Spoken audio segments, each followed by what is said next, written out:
सोनपुर नाम का एक गांव था जहां पर मनसुख नाम का एक दूध वाला रहता था।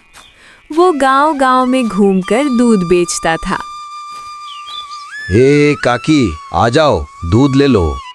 लाओ भाई, आज जरा आधा लीटर दूध ज्यादा दे देना, मेरी बिटिया को खीर खाने का मन है। हाँ, अभी ले लो। बढ़िया सी खीर बनाकर खिलाना बिटिया को। इसके बाद मनसुख दूध लेकर दूसरे घर पे चला जाता है। अरे मनसुख भाई, ये लो तुम्हारे दूध के पैसे। आज महीना पूरा हो गया ना। हाँ दीदी, लाओ दो। आपका हिसाब एकदम साफ रहता है। आप एकदम समय पर पैसे दे देती हो। अरे मनसुख भैया, तुम गांव में सबसे सस्ता दूध देते हो और रोज समय पर भी आते हो, तो फिर हमारा तो फर्ज बनता है ना कि तुम्हें समय से तुम्हारे पैसे दे। अरे आपका धन्यवाद दीदी। अच्छा, मैं चलता हूँ। इस दूध वाला की ज्यादा तारीफ नहीं कर रही थी तुम? अरे तो और क्या, सच्ची तो कह रही थी मैं। कुछ गलत कह दिया क्या? अरे मनसुख कितना ईमानदार है बेचारा। पहले हम मार्केट से पैकेट वाला दूध मांगते थे और वो कितना महंगा पड़ता है, और उसे लेने के लिए आपको कितना दूर दुकान पर जाना पड़ता था। बेचारा मनसुख तो घर पर दूध दे जाता है और पैसा भी शहर वाले दूध से कम लेता है। और तो और। अरे बस बस भाग्यवान और ना बताओ। मैं समझ गया कि मनसुख बहुत बेचारा और ईमानदार है। अब मुझे माफ करो और एक कप चाय पिला दो। हाँ हाँ, अभी लाती हूँ। उधर मनसुख अपना सारा काम खत्म करके घर पर पहुंच जाता है। अरे आप आ गए, आज देरी हो गई। अरे पूछो मत, चलते चलते दूध बेचूंगा तो ऐसा ही होगा ना। और इतना गांव में जो बेचता हूँ, इसलिए आते वक्त थोड़ा देर हो गया। ओहो, तो आप एक मोटर गाड़ी क्यों नहीं खरीद लेते? ऐसे कितने दिनों तक पैदल चल के दूध का व्यापार करोगे तुम? ताकि मैं भोला, सीधा और गरीब लग सकूं। क्या क्या मतलब?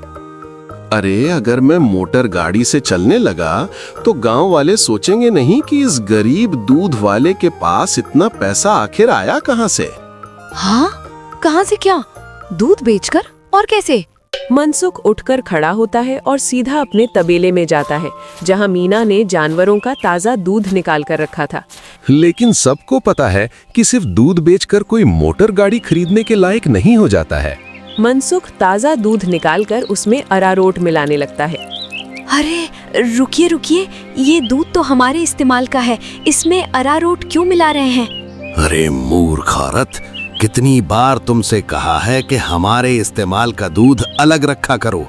यहाँ तबेले में मैं सिर्फ बेचने वाला मिलावटी दूध ही रखता हूँ। जी जी, माफ करिएगा, अभी हटा देती हूँ।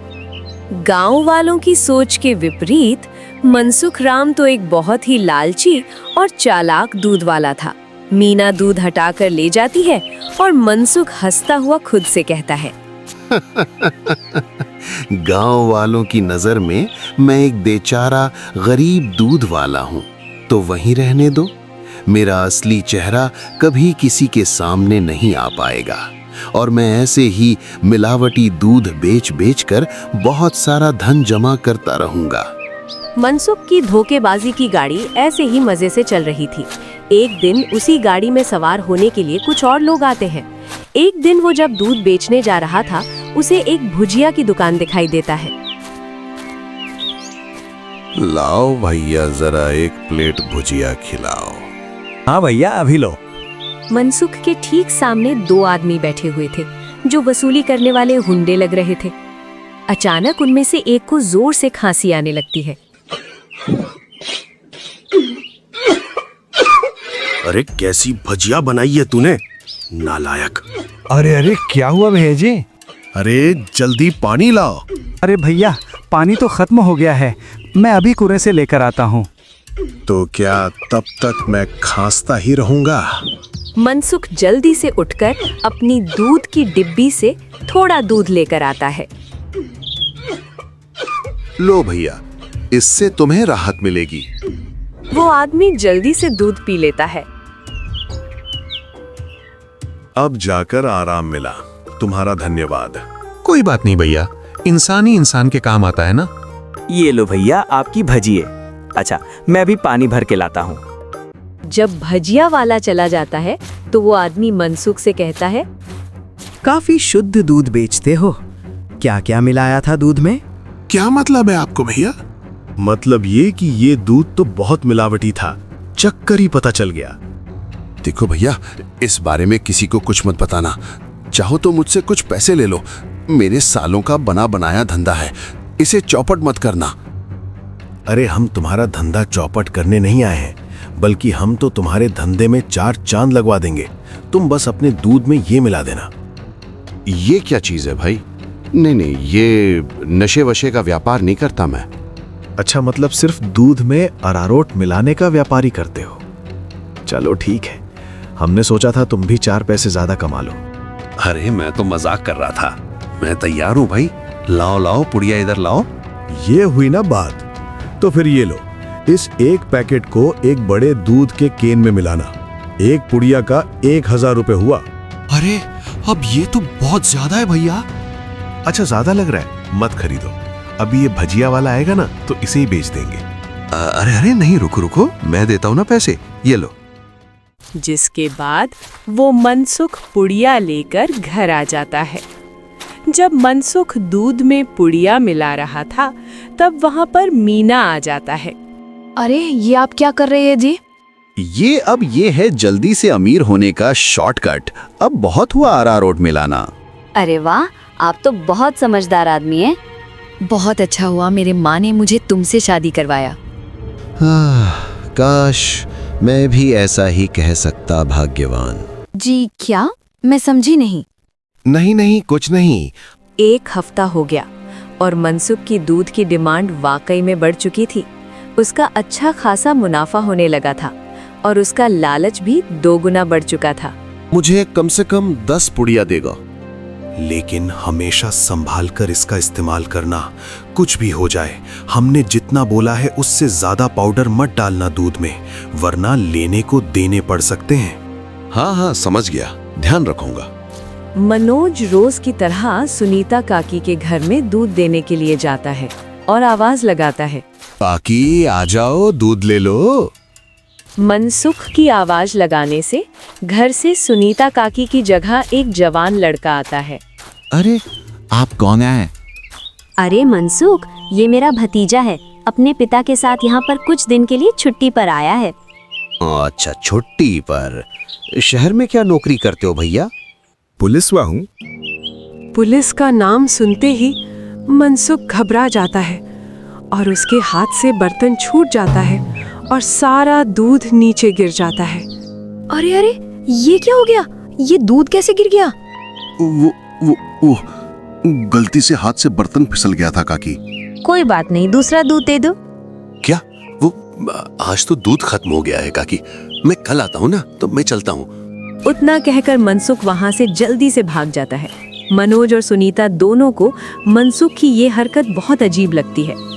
ये इससे क्या हो गया? इसने तो पहले ऐसा कभी नहीं किया। होगी जरूर कोई बात। खैर छोड़ो, चलो अंदर चलते हैं। आज तो बाल बचा। कहीं वो पुलिस वाला को सच का पता चल जाता तो आज तो मैं गया काम से। बाकी की जिंदगी जेल में कटनी पड़ती। अरे क्या हुआ जी? आप इतनी कांप क्यों रहे हो? फिर से कुत्तों ने दौड़ा दिया क्या? अरे चुप करो तुम, तुम्हारी बोलने की कमी है इस वक्त। जाओ यहाँ से, मेरे सर में दर्द हो रहा है, अब उसे और मत बढ़ाओ। क्या अभी मैं जब भी बोलता हूँ पता नहीं कैसे तुम्हारे सिर में दर्द होने लगता है।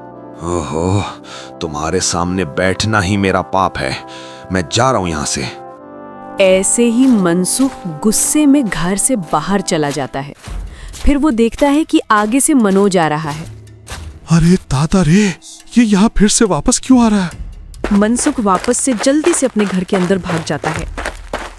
देखा, नहीं रह पाए ना मेरे बिना। अरे चुप करो तुम, जब देखो तब बकवास। क्या मैं अंदर आ सकता हूँ? अरे आप यहाँ आइए। हाँ बहन, दूध गिर गया था ना, इसलिए बुआ जी बोले कि तुम्हारे घर आके दूध ले लूं। बड़ा विश्वास है उन्हें आप पर। मैंने कहा कि पास से किसी दुकान से दूध ले आऊं, पर उन्होंने कहा कि मनसुख भैया के वहां से दूध लेकर आओ। अरे ऐसी बात है क्या? ये तो काकी जी का बड़प्पन है। वरना मैं तो सिर्फ मामूली सा दूध वाला हूँ। अच्छा, ऐसा लगता तो नहीं है। गांव में तो आपकी बहुत चर्चे हैं। मैंने तो कभी कोई दूध वाले का इतना नाम नहीं सुना। मनसुख थोड़ा घबराता है, फिर मीना से कहता है, मीना तुम इन्हें चाय पाए पिलाओ, मैं उनके लिए दूध लेकर आता हूँ। ये शहर से आए हैं, बहुत बड़े पुलिस वाले हैं। अरे वाह, आप बैठिए, मैं आपके लिए अभी चाय लेकर आता हूँ। मनसुख तबेले में जाकर शुद्ध दूध निकालता है। अरे अब मैं क्या करूं? इससे मिलावटी दूध कैसे दूं? अगर कम दूध दिया तो सुनीता काकी को स्वाद अलग लगेगा। अरे मैं तो अच्छा फंस गया हूं। मनसुख सोच विचार में डूबा था और उधर मीना चाय बनाकर ले आती है। लीजिए, गर्मा गर्म चाय और पनीर के पकौड़े खाइए। मनसुख तबेले से बाहर आकर बहाना बनाता है। अरे आज इतना गर्मी है ना, इसलिए जो भी बचा हुआ दूध था वो भी फट गया। माफ करना, आप इतनी दूर आए और दूध ही नहीं बचा। अरे चलिए, कोई बात नहीं। आज हमारे नसीब में आपका दूध नहीं लिखा है। कोई बात नहीं। वैसे भाभी जी ने बहुत कमाल के पकौड़े और चाय बनाई है। एकदम शुद्ध दूध और पनीर का स्वाद था। तो अब मैं चलता हूँ। मनोज इतना कहकर चला जाता है। फिर पीछे से मनसुख चिढ़ते हुए मीना से कहता है, अरे क्या जरूरत थी पकौड़े बनाने की? अरे केवल चाय देती ना, उसे इतना स्वाद नहीं देना था। छी छी, कैसी बातें करते हो? मेहमान तो भगवान होता है ना। ओहो, तुमसे बहस करना ही बेकार है। गुस्से में मनसुख चला जाता है। मनोज की डर से कुछ दिनों तक मनसुख किसी को भी दूध देने नहीं जाता है और बीमारी का बहाना लगा देता है। ये क्या चल रहा है दूध वाले? तुम हमसे पुड़िया क्यों नहीं ले रहे हो? कहीं किसी और से सौदा तो नहीं कर लिया? अरे नहीं, गांव में एक पुलिस वाला आकर ठहरा है। उसके रहते में मिलावटी दूध नहीं बेच सकता। कुछ दिन इंतजार करना पड़ेगा। क्या? तो ठीक है, तब तो हमें मिलना ही नहीं चाहिए। इसी तरह मनसुख और गुंडों का काम थोड़ी दिन तक ठप रहता है। फिर एक दिन मनसुख अचानक से देखता है कि मनोज सवेरे सवेरे बैग लेकर स्टेशन की तरफ जा रहा है। अरे आप वापस जाने? हाँ भाई मेरे, आज शहर के वापसी की ट्रेन है। अगली बार आऊंगा तो तुम्हारा तबीयत बढ़िया रखना। तब तुम्हारे घर का शुद्ध दूध और पनीर जरूर खाऊंगा। इतना कहकर मनोज चला गया और मनसुख खुशी से तबेले में गया। चलो पहला टली, अब मैं सिर्फ काम पर लगता हूँ। मीना पहले से ही खड़ी दूध में पुड़िया का पाउडर मिला रही थी। अरे ये क्या चल रहा है? वो मैंने सोचा बहुत दिनों से काम पर नहीं गए हैं, तो आज आपसे कहूंगी काम पर जाने को।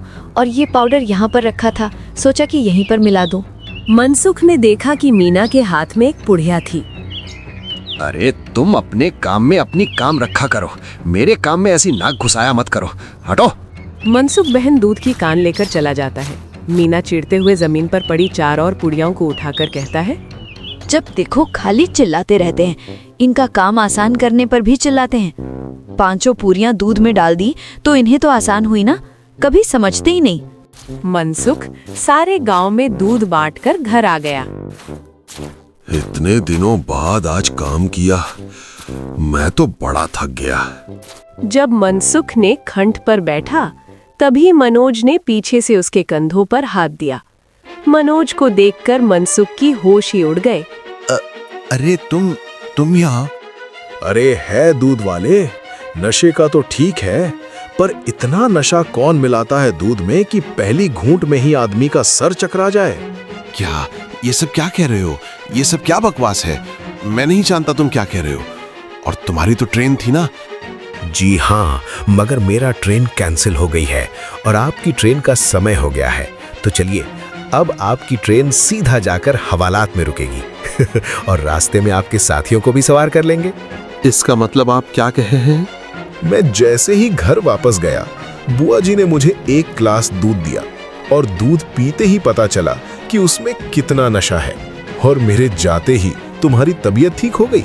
फिर बाद में समझ गया कि क्या तुम हेराफेरी कर रहे हो। नहीं, कोई हेराफेरी नहीं है। मैंने कुछ नहीं किया, जरूर किसी ने मुझे फंसाया होगा। शहर से मैंने अपनी टीम बुला ली है, बाकी की तहकीकात तो वो लोग करेंगे। फिलहाल तुम चलो मेरे साथ थाने, बाकी के सवाल के जवाब वहीं होंगे। इसके बाद मनोज मनसुख को थाने में ले गया। गांव वालों को लालची मनसुख का असली चेहरा दिख गया और मनसुख के साथ साथ उसके साथियों को भी पकड़ लिया जाता है।